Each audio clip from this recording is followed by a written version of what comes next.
Hello বন্ধুরা, আজকে আমরা শিখে নেব কিভাবে খুব সহজে আম আঁকতে হয়। এভাবে আমি একটি গোল করে নেব। একটি গোল করার পর তার উপরে আরেকটি গোল এরকম করে নেব। গোলগুলোর উপরে গোল হবে। গোলগুলো করার পর আমি গোলগুলোর একটু এভাবে বোটা একা বেঁকা করে এরকম জোড়া এরকম বোটা করব।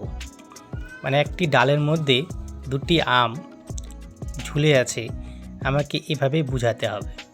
এভাবে করার পর আমি ওখান থেকেই পাতা বের করব। এভাবে আমি আগে ঘুরিয়ে দাগটি করে নিয়ে তারপর পাতা যেহেতু আমের পিছনে আছে তাই আমি এক সাইডটা দেখাবো আর এক সাইডটা আমি দেখাতে পারবো না। নিচে আমি এইভাবে অল্প দেখিয়ে এরকম করে জুড়ে দেব। জুড়ে দেওয়ার পর আমি আমের আউটলাইনটি পরিষ্কার করে নিয়ে আমি আমের যে মাথাটি বের হয় সেখান থেকে আমি একটু ঘুরিয়ে নিয়ে করব। আবার পরের আমটি এইভাবে আউটলাইনটি ঘুরিয়ে নিয়ে পিছনে বা নিচে এভাবে আমি একটু নাকের মতো বের করে দেব।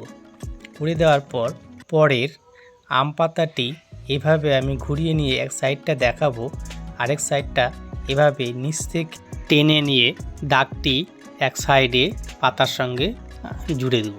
জুড়ে দেওয়ার পর এইবার পাতার আমি মাঝখানে রেখা এরকম লম্বালম্বি টেনে নেব। পাতা রেখা টানার পর তারপরে পাতার যে বেঁকা বেঁকা যে রেখাগুলো থাকে সেই রেখাগুলো দিয়ে দেব।